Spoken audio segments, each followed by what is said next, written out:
Bismillahirrahmanirrahim. Assalamualaikum warahmatullahi wabarakatuh. Alhamdulillah, wassalatu wassalamu ala Rasulillah Muhammad ibn Abdullah wa ala alihi wa sahbihi wa man tabi'ahu bida'watihi wa man wala. Amma ba'du.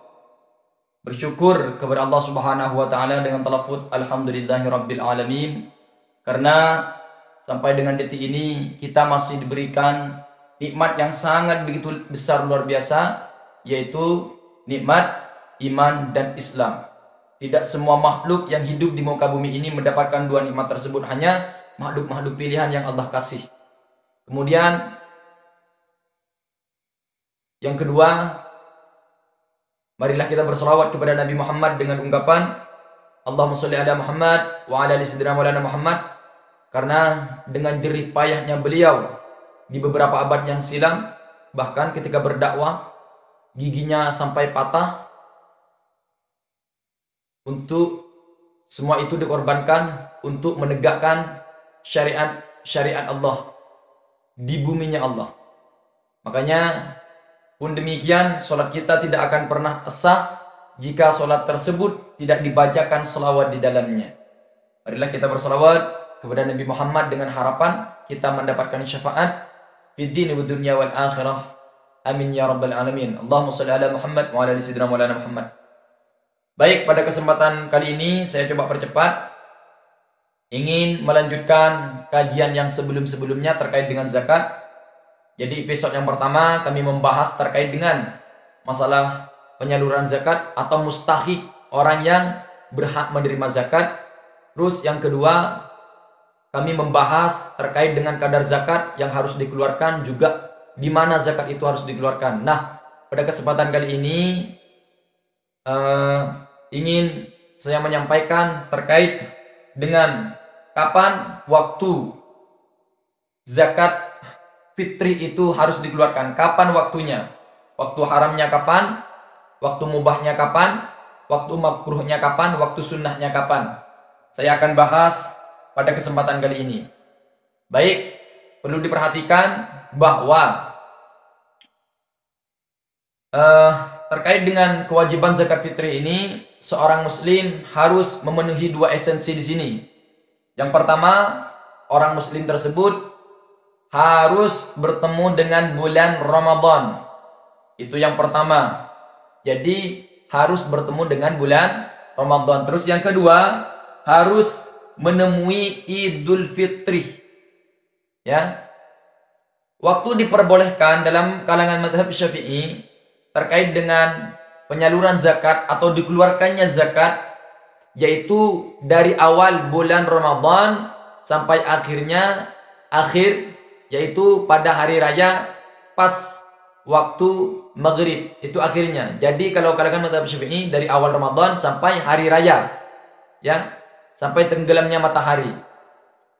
Sunnahnya untuk melakukan atau mengeluarkan zakat fitri tersebut sebelum berangkat sholat Aid, ya, sebelum melaksanakan sholat Aid Idul Fitri, itu sunnahnya. Dan makruhnya yaitu ketika mengeluarkan setelah pulang dari sholat Id, itu makruh. Dan haramnya mengeluarkan setelah tenggelamnya matahari. Dalam artian haram di sini bukan tidak boleh mengeluarkan, tetap wajib mengeluarkan zakatnya tersebut, akan tetapi haram karena tidak mengeluarkan tepat waktu, lewat waktu batas waktu yang ditentukan. Jadi haram. Haramnya haram bukan berarti artian mengeluarkan zakat fitrahnya, bukan, tapi haramnya karena lewat waktu. Jadi tetap wajib, zakat fitrahnya wajib dikeluarkan. Sama dengan sholat. Orang tersebut, misalnya ada seseorang melaksanakan sholat asar sampai masuk waktu maghrib, ya, tidak melaksanakan sholat asar, melaksanakan setelah masuk maghrib, itu dosa. Dalam artian tetap sholatnya tetap wajib diqadha. Dosanya karena enteng tidak mengerjakan tepat waktu. Jadi tetap sholatnya wajib diqadha. Sama dengan zakat fitri. Haram, dosa mengeluarkan zakat fitri tersebut ketika masuk maghrib pada hari raya, ya, atau tenggelamnya matahari, tapi tetap wajib mengeluarkan dosanya karena terlambat di situ, tapi tetap wajib mengeluarkan zakatnya tersebut. Nah, perlu untuk saya sampaikan terkait dengan dua hal yang saya sampaikan tadi, yaitu pertama, orang tersebut harus menemui bulan Ramadan, dan yang kedua harus menemui Idul Fitri. Contoh, ketika ada seseorang misalnya menemui bulan Ramadan pada akhir bulan Ramadan sebelum masuk waktu maghrib, ya, akhir bulan Ramadan sebelum masuk waktu maghrib dia wafat, maka dia tidak wajib untuk menunaikan atau mengeluarkan zakat fitri. Nah, kalaulah orang tersebut hidup di bulan Ramadan, setelah azan maghrib dia wafat, ya, pada hari akhir bulan Ramadan, maka dia wajib, karena sudah terpenuhi dua esensi untuk diwajibkannya zakat ini, yaitu zakat fitri, artinya yaitu hidup pada bulan Ramadan, dan yang kedua menemui hidup di hari raya Idul Fitri. Jadi wajib kalaulah wafatnya setelah azan maghrib pada hari akhir bulan Ramadan. Pun demikian dengan bayi misalnya, sebelum azan maghrib 1 jam dilahirkan, lalu hidup sampai azan maghrib dikumandangkan pada hari akhir bulan Ramadan, maka dia wajib untuk dizakati, wajib zakat, ya, wajib zakat. Toh misalnya ada bayi lahir pada bulan Ramadan, wafat pada bulan Ramadan, artinya tidak sampai pada hari Idul Fitri, maka dia tidak wajib. Pun demikian misalnya ada orang yang melahirkan setelah azan maghrib pada akhir bulan Ramadan pada hari raya Idul Fitri, dia tidak wajib. Kenapa? Karena dia tidak menemui bulan Ramadan, ya, tidak menemui bulan Ramadan, maka tidak wajib. Yang wajib ini hidup di bulan Ramadan, lalu juga menemui hari raya Idul Fitri. Kalau salah satu di antara dua ini tidak terpenuhi, maka gugur kewajiban untuk melaksanakan zakat Idul Fitri. Maaf, zakat fitri. Jadi harus hidup di bulan Ramadan dan menemui hari raya Idul Fitri. Sudah jelas terkait dengan apa yang saya sampaikan di sini, ya. Jadi itu saya coba saya coba ulangi dari awal. Saya coba istilahnya saya coba rangkum bahasa lainnya. Saya coba ulang dari awal. Yang pertama, bahwa orang tersebut jika hidup di bulan Ramadan dan menemui Idul Fitri wajib zakat. Hidup di bulan Ramadan gak menemui Idul Fitri tidak wajib zakat, ya. Menemui Idul Fitri tidak menemui bulan Ramadan, maka dia tidak wajib zakat karena salah satunya tidak terpenuhi. Jadi yang harus dipenuhi hidup di bulan Ramadan dan menemui Idul Fitri. Terkait dengan mubahnya untuk melaksanakan atau menunaikan ibadah zakat fitri ini, yaitu mubahnya boleh mengeluarkan dari awal bulan Ramadan, ya. Dari awal bulan Ramadan sudah diperboleh. Sunnahnya yaitu sebelum berangkat untuk melaksanakan sholat Id Idul Fitri. Makruhnya ketika menyalurkan zakatnya setelah keluar melaksanakan sholat Idul Fitri. Ya, setelah melaksanakan sholat Idul Fitri dia mengeluarkan zakat, itu makruh.